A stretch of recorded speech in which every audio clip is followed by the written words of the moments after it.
So I mentioned that this last few days, this is like outreach season on campus. And so it's like the last few days have been full of those initial conversations. So it's one of those things where this might be actually, I think what I mentioned, the first mass of every single school year, is just how many times we have the same conversation over and over again. It's like, hi, what's your name? Where are you from? What's your major? Did you play any sports? Did you play any instruments? What did you basically, it's, we give each other our resumes. And that's kind of like, it's been like the last few days have been constantly just like exchanging resumes where you're just telling people, which is fine. I guess it makes sense, right? It's better than, it's a little less uncomfortable than, hi, what's your name? So what are your biggest regrets in life? Like that would be maybe uncomfortable. Or what are you most deathly afraid of? Are there any fears you have going on? What are your insecurities? You have to start somewhere. And I think starting with a resume is not the worst thing in the world because it's a place to start, and because it's true. It's the things that are true about a human being. I think, when you get to know someone, it makes sense. We start with the resume. But then what happens is our time in college, our time in life, just all of our time essentially is spent building the resume. And so we go back to this thing of like how we introduce ourselves, we lead with the resume, but then it turns out that we end up living for the resume. So what are the accomplishments? What are the achievements? What are the things that I can say after my name? Are the things that I've done, the things that I've lived for, the things that I've earned. And I think that's not bad, but how sad would it be? Like how tragic would it be if that was all you were remembered for? Like what's on the resume? I was going through this, I was kind of like looking up, like what would Elon Musk's resume be? Like, okay, he founded SpaceX, and there was like 30 things that aren't on his resume that was on some website. And he had an ROI of a company for 130 billion. He would, if he died today, he would die, this amount of money wealthy. And I thought, that's just, again, how empty it would be if at someone's funeral, at Elon Musk's funeral, they just stood up and they said, these are all the things that he did. These are all his achievements. These are all his accomplishments. This is how much he was worth when he died. It's kind of like, if you got to someone's funeral and they said, what I can say about him is his max back squat was such and such a weight. Or what we know about her is, she held her ideal weight till the very end. Or that even at 65, he still looked 50. Like, these are things that we're living for, right? These are things that so many people are preoccupied with. And how empty would it be if that's the only thing that someone could say at our funeral? I think because anyone can get up and read a resume at a funeral. But only someone who really knows you can get up and give the eulogy. Not just like, well, what did she do? What did he do? But who was she? Not just what were their accomplishments, but what were they like? And it's crazy, again, because too many of us, again, we lead with the resume. And we live for the resume.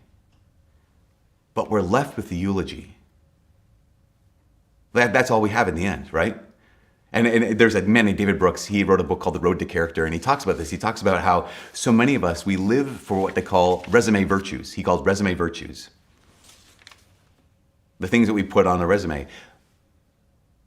But then we're remembered for our eulogy virtues. And what we're going to do is actually, we're starting a new series. This weekend, we're starting a new series.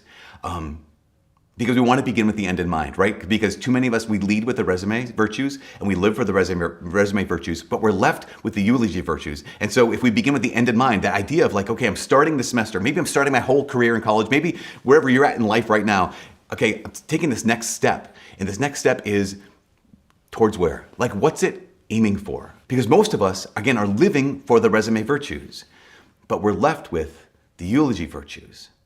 And so we're starting this series, and this series is on eulogy virtues. It's what the things that we're left with, the things that hopefully the people that we love, the people that know us, hopefully the things they remember about us, hopefully at the end of our lives, regardless of how short or how long our lives are, the things that are true about us. And the first virtue that we want to talk about today is in the book of Sirach. Actually, Jesus even mentions it in the gospel today. In Sirach, he starts it off by saying, conduct your affairs with humility. So I want to talk about that. We want to focus on the eulogy virtue of humility today, because I think we have a lot of us have a false view of humility. We have the view of humility of like the person who's like, oh shucks, like they can't like receive a compliment without protesting. They can't receive a gift without kind of like saying that they don't deserve this gift. We sometimes, C.S. Lewis talks about it like this. He says, sometimes we have it in our minds that the humble man and the humble woman that involves this. It involves a beautiful woman trying to convince herself that she's not that beautiful, or a intelligent man trying to convince himself that he's not that clever. Because that's what being humble is, right? We have that kind of image. That's actually what he calls, and what essentially we would call, false humility. But too many of us, we fall into this view of false humility because we don't know what true humility looks like. I would say this very, very simply.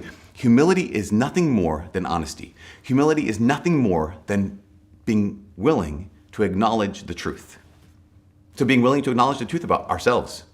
That yes, there are some things that I'm bad at. There are some things I'm good at. The humble person will actually tell the truth. The humble person is the honest person. The humble person is willing to say, yeah, these are my victories, these are my strengths, and these are my weaknesses, and these are my failures. They don't have to tell everybody that, but they at least have to acknowledge that for themselves. And because of that, this is the next thing. The humble person is not merely honest. The humble person is also grateful. Why? Because in every moment, the honest person knows there's always someone to thank. For every gift that comes into a humble person's life, the honest person's life, the honest person knows that this gift didn't just come to me because I deserve it. There's always someone to thank. So here, the humble person is honest. The humble person is grateful. And those things are great. I think those are really big qualities. But here's the thing. The problem is this. Sirach says this. Sirach says, conduct your affairs with humility, and you will be loved more than a giver of gifts. And that got me thinking a lot about this. And I thought, wait, okay, so we love honest people. That's fine. And maybe we love people who are grateful. That's a good thing too. But love more than a giver of gifts. And I started thinking like, wait, so when was the last time that I liked the person who said thank you more than the person who actually gave the thing that they were thanking for? Like never. So it's then. So I thought there must be something more in the humble person, more than just someone who's willing to be honest, more than someone who's just willing to be grateful. And I think there's another aspect to the humble person that we don't notice because it's so normal. And C.S. Lewis says it like this. He says, don't imagine that if you met a really humble person, that he'll be what most people call humble these days. He will not be a sort of greasy, smarmy person who's always telling you that, of course, he's nobody. Probably, all that you will think about him is that he seemed to be a cheerful, intelligent chap who took a real interest in what you said to him. If you do dislike him, it will be because you feel a little envious of anyone who seems to enjoy life so easily. He will not be thinking about humility. He will not be thinking about himself at all. That line of, like, what's the mark of a humble person? Well, they took a real interest in what you said. Think about this. Think about anyone you walked away from a conversation with someone and you're like, I like that person. Why? Probably it wasn't because they dazzled you with their stories. Probably it wasn't because they entertained you. Probably because they just listened to you. I don't know how many times I can say I will walk away from a conversation and think, I love her, I love him. And why? And someone says, because they laughed at all your jokes, dummy. Like, I'm like, that's why. Isn't this crazy? We do this. Someone who's just willing to be interested in us and just willing to listen to us, ask questions, and want to know us. They took a real interest in us. We love them. That is the mark of a humble person. How so? They simply pay attention. This is it. The humble person is someone who has the ability to pay attention. Rick Warren, he's a pastor out in California. He took what C.S. Lewis had written and he put it in his own words. He said, listen, we have to realize humility is not thinking less of yourself. Again, it's not thinking, I'm nobody, I'm some poor schmuck when you're not. Humility is not thinking less of yourself. It is thinking of yourself less. The person who thinks of themselves less is free to pay attention to whoever's in front of them. That's like a superpower. That is, okay, go back over the last, well, for us, we are the mission team and the focus team and everyone here. Over the last few days, how many times we and our students on campus have been in conversations, these new interactions with people, these people, times where we're exchanging resumes with people, how many times those interactions, those brief conversations or in-depth conversations were ruined because I kept thinking, like, how am I coming across? How am I coming across? How am I doing right now? How am I doing? That this interaction is ruined because I'm thinking, what are they thinking about me right now? That I couldn't pay attention to the person in front of me because I was too distracted by the person inside of me. You ever have that situation where, right, it's just I don't have the ability to pay attention to you because I'm too preoccupied with me. But the humble person is not thinking less of themselves, they're thinking of themselves less. That's why I think that if I just tell myself, okay, in this conversation, just be humble, okay, listen to them, just be humble, doesn't work. But how about this? Pay attention. Pay attention. Be interested in them. That seems to work. In fact, this woman named Tara Brach, she said, attention is the most basic form of love. Just giving someone your attention is the most basic form of love.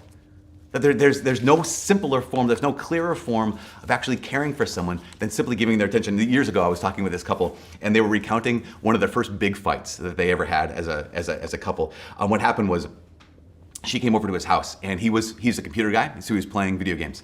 And she walks in, he's like, hey, how you doing? Great. And so they're having a conversation. He's still playing his video game.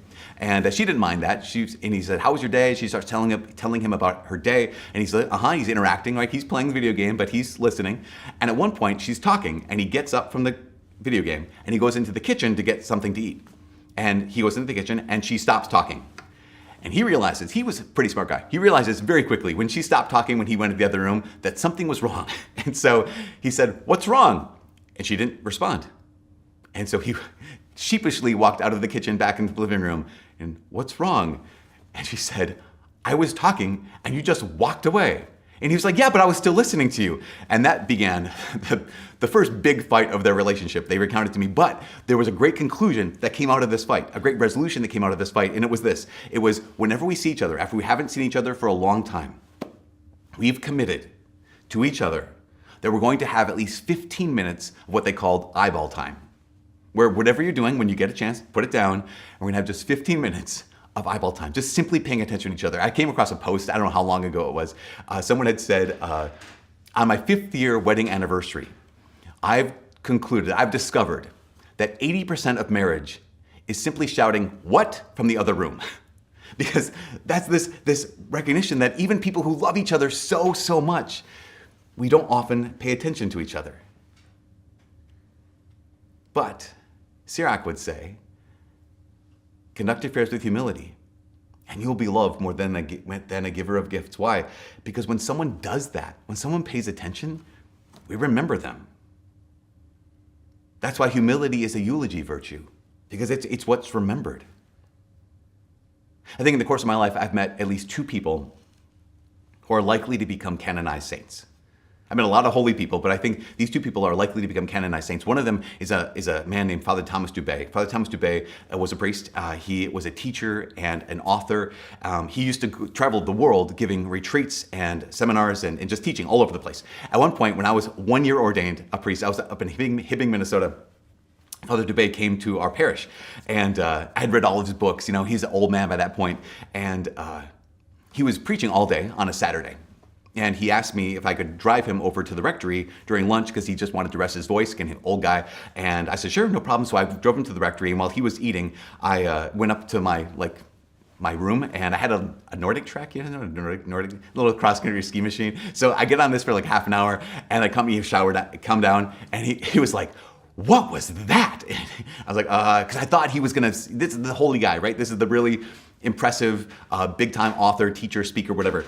And I was like, oh, he said, was that a treadmill? I was like, oh, it's like a ski machine kind of a thing. And he's like, that's amazing. You did that all on your own? I'm like, well, yeah, I was the only one up there. He's like, did you go at least 10 minutes? I was like, well, it was like, I don't know, half an hour. A half an hour? Wow. And he just had all these questions he wanted to know about, like, what's it like? And are you training for something? And that's fascinating. And I was just like, I am so, he's not getting anything out of this conversation other than finding out about me and my exercise habits. Later on that night, the pastor and the senior associate and I took him out to dinner. Sorry, the pastor took the 3 of us out to dinner. And He had written this book called The Evidential Power of Beauty. It is definitely 10 out of 10, would recommend. Super good. And one of the chapters of The Evidential Power of Beauty is a chapter on music and how music can be beautiful, but music can be ugly too. And so I just asked him a question about this chapter, showing how intelligent I was. And his response, I kind of challenged, I was a little precocious, I think. I kind of challenged one of his points. And he listened and he said, wow, yeah. Well, I got that from so-and-so. That was someone else's idea that I brought into my book. But what do you think about that? And I thought, I am an infant priest at this point. I don't have a right to have an opinion to anything. I thought about this once because I read it once in your book. You have given your entire life to this kind of thing. And he actually was interested in what I had to say. I've read almost every one of his books. I've listened to almost every one of his published talks. That's what I remember. That this guy, this man, who had everything to teach me, was interested in what I had to say.